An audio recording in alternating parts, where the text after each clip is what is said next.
చేసింది ఆపేసి మీరేమో ఆ టౌన్ తీసుకెళ్లిన మెటీరియల్ అక్కడ డంప్ చేసిన తర్వాత ఖాళీలన్నింటినీ మీరు తీసుకొచ్చి ఏంటి మీరు కేసు పెట్టేది?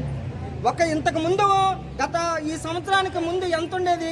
ఒక గడ్డతోనే ఎవరో గుర్తు తెలియని ఏదో ఊర్లోంచి వచ్చిన వాళ్ళు తెలియని వాళ్ళే ఆ రూట్ గుండా వచ్చేవారు. వాళ్ళు కూడా తగులుతుందని చెప్పి వెనక్కి వెళ్ళిపోయారు. కానీ ఈరోజు అది రైల్వే శాఖ అధికారులు 3 గడ్డలు వేసినా మీరు ఈరోజు ఏం చేస్తారు? 3 గడ్డల్లో గుర్తుకొని రైల్వే ట్రాక్ని గుర్తే అంత వెయిటేజ్ చేసుకొని మీరు అంత ఫాస్ట్గా రావాల్సిన అవసరం ఏముంది? అంత టన్నేజీలు చేయవలసిన అవసరం ఏముంది?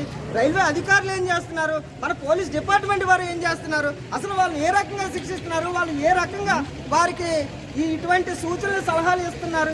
ఒక్కసారి మీరు అందరూ కూడా ఆలోచన చేయమని. అనకాపల్లి ప్రజానీకానికి కూడా ఈ కూటమి ప్రభుత్వం వచ్చిన తర్వాత సుమారుగా ఈ సంవత్సరంలోనే అనేక రకాల యాక్సిడెంట్లు అక్కడే జరిగాయి.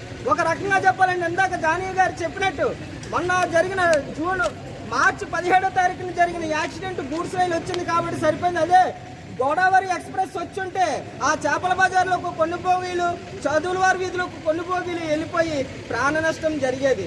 కానీ మీరందరూ ఏం చేస్తున్నారు? ఆ రోజుకి ఆ టన్ను గుద్దిన దాన్ని వెళ్ళి డౌన్లో వెహికల్ తాలూకా మెటీరియల్ డంప్ చేయించేసి తీసుకొచ్చి కేసులు పెట్టామని చెప్పి మీరు చెప్పడం ఎంతవరకు సమంజసం? మేము అడిగేది ప్రతిపక్షంగా మాకేదో లబ్ధి చేకూరుతుందని కాదు. మీకు ఇంత భారీ మెజార్టీ ఇచ్చిన అధికారులు, మీ అధికార పార్టీకి మీరు ఏం చేస్తున్నారు అన్నది ఒకసారి ప్రజల్ని మీరు ఒకసారి గుర్తుపెట్టుకొని, మీరు ఇచ్చిన హామీలు అలాగే నెరవేర్చలేదు. కనీసం ప్రజల ప్రాణాలు కాపాడడానికైనా సరే మీరు శ్రద్ధ తీసుకోవాలని చెప్పి ఇప్పుడున్న ప్రజాప్రతినిధులను కోరుకుంటూ, అదేవిధంగా ఆ అండర్ బ్రిడ్జ్ ద్వారా అనేక మంది రాకపోకలు ఉదయం లెగిస్తే 7 గంటల నుంచి 10 గంటల వరకు స్కూల్ పిల్లలు కూడా దాటకుండానే వెళ్ళే పరిస్థితి ఉంది. కాబట్టి ఈ హెవీ వెహికల్ తాలూకా ఎంత లోటు టన్నేజ్ వెళ్ళాలన్నది కూడా ఒక్కసారి మీరు ఆలోచన చేసి అధికారులు ప్రజలతోని, లారీలతోని, మిగతా డిపార్ట్మెంట్ల అందరితోని కూడా ఒక సమావేశాన్ని ఏర్పాటు చేసి మీరు ప్రజల ప్రాణాలని రక్షణ కల్పించాలని చెప్పి ఈ వేదిక ద్వారా మీ అందరికీ కూడా తెలియజేసుకుంటూ సెలవు తీసుకుంటాం.